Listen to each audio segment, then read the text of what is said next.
हौरा ना पोपो बजतहुगे हौरा ना डीजे मनीष रक्सौल।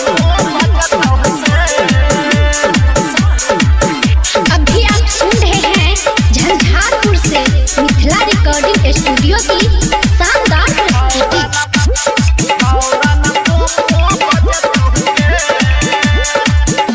ये छौरी पोपो बजतहुगे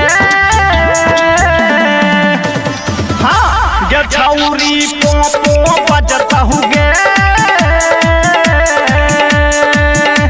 गे डार्लिंग पोपो बजतहुगे डीजे बाला जे हौरन दबे तो हौरन पोपो बजतहुगे साउंड बाला जे दुनु दबे तो हौरन पोपो बजतहुगे गे सोना पोपो बजतहुगे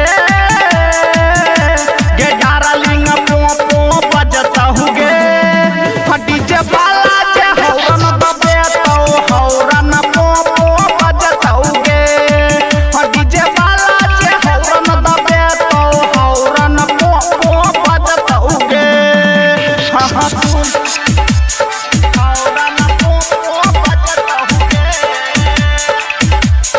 हौरन पोपो बजतहुगे DJ Manish Raxaul. Music by Kishunji Kumar.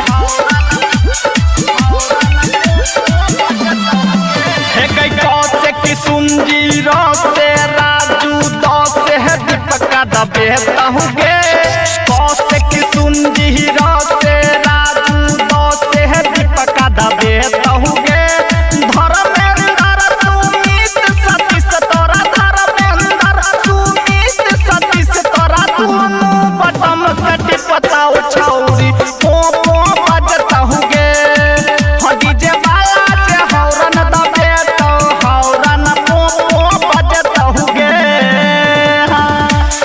हौरन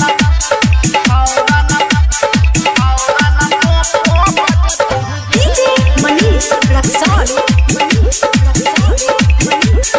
अभी आप सुन रहे हैं झंझारपुर से मिथिला रिकॉर्डिंग स्टूडियो की शानदार प्रस्तुति।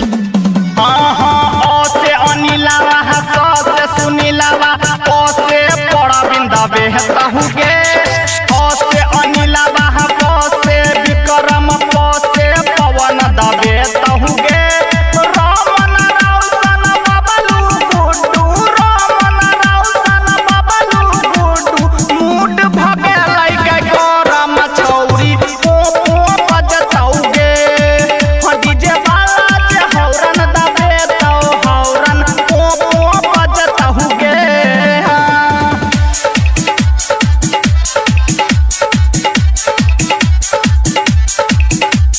डीजे मनीष रक्सौल।